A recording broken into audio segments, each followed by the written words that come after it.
I'm going to bracket relational response with two things, relationship and action, right? So we talked about this, right? Relationship. We either have a high relationship or a low relationship with people. And then we can bracket the action with either a push or a pull. Okay? We have high relationship, low relationship, push and pull. These are the realms of, these are the relational response to our realm of influence. Right? So what happens?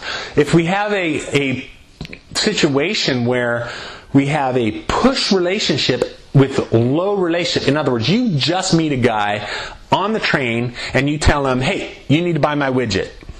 Well, what kind of reaction are you going to get? You're going to get a resentful or apathetic response. He might pick up the widget and say, yeah, that's kind of cool.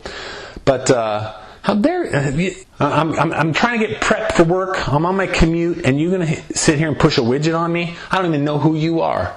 There's no relationship there. It's going to be a resentful or apathetic response at the best. Right? So what's better than that? A push when you have high relationship. Right? Obviously that's going to be a better situation, but it's still not the best. It's willing or obligatory. Right? So if you have a high relationship and you go to John and say, John, check out my widget. It's mine. Would you buy 5,000 of them? John looks at you and says, yeah, I might be willing to do that. Let me see the value of it. And he may do it obligatorily, right? But that's okay. That's the beauty of the relationship. Now, you're not going to push a faulty product on John because you value that relationship. You're in high relationship with him. So you're going to destroy that relationship if you push junk or you push a person who's incapable, doesn't have proficiency. You're going to crash it. You're going to burn out the relationship, and it'll be the last time you ever do that. So you want to push something good, but you say to John, based on our relationship, I know you'd really like this product. Boom. Here, I'm going to push it. Willing or obligatory response. Now let's talk about some, those are more extrinsic. Let's talk about some of the more intrinsic draws.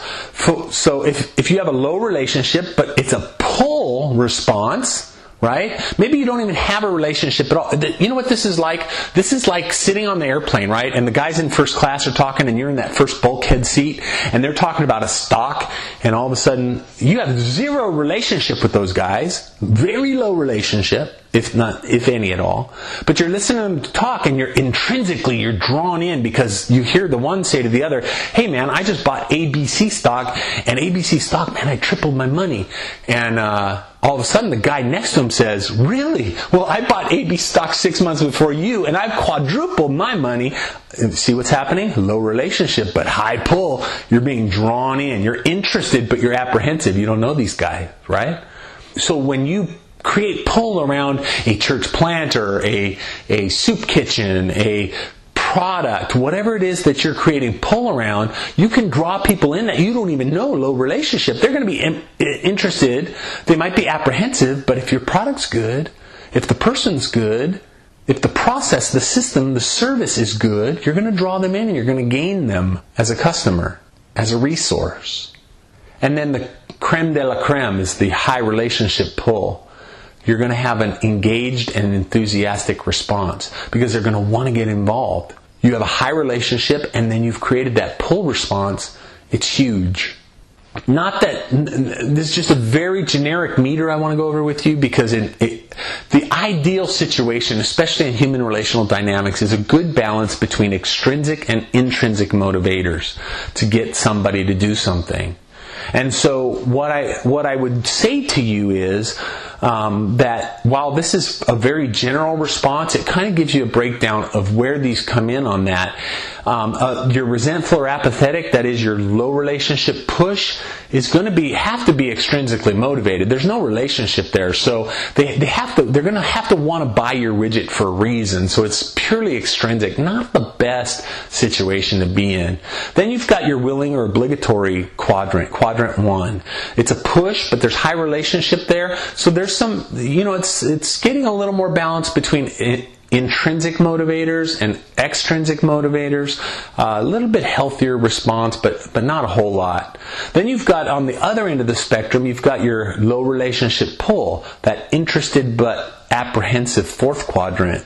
It's higher on the intrinsic because there's low relationship. That's always going to cause a more intrinsic response, but it's being pulled down by extrinsic as well, because there is that interest in there. They're drawn to it. There's some motivator there. There's something that's going to benefit them in that. And then really, again, quadrant 2, the high relationship pull is the most balanced between the two. There's value add for the resource, and there's also motivators that are pushing them to get involved in that. Don't put a whole lot into the scale. Think more about the quadrants. It just helps us kind of see where our greatest stream of efficiency. It's like the center of the stream, the middle of the stream runs the deepest and quickest, and sometimes and the eddies are formed out on the peripherals, and so I just want to kind of illustrate that to you, that the closer you get to the higher your relationship and the higher pull are your ideal situations to drive the success in what you want to do. So I hope that helps. I know it was like drinking from a fire hose. You see me after, stick around afterwards, because I have a lateral connect tool that I've developed as part of my PhD work, and I want to be able to give that to you.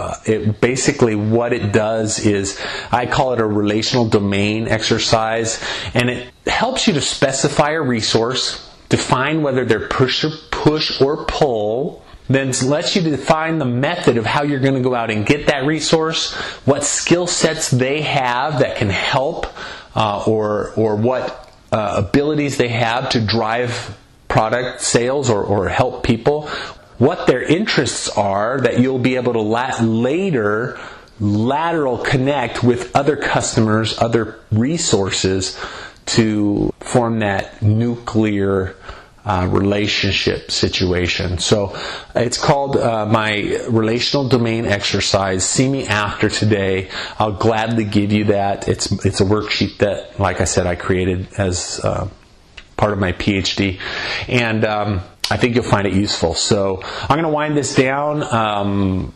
At this point, let's go into a short time of questions. I know we're late, so I'll take 1 or 2 questions at the most, and then come see me, get your relational tool, and then have a great day. I'll see you next month. I look forward to being with you.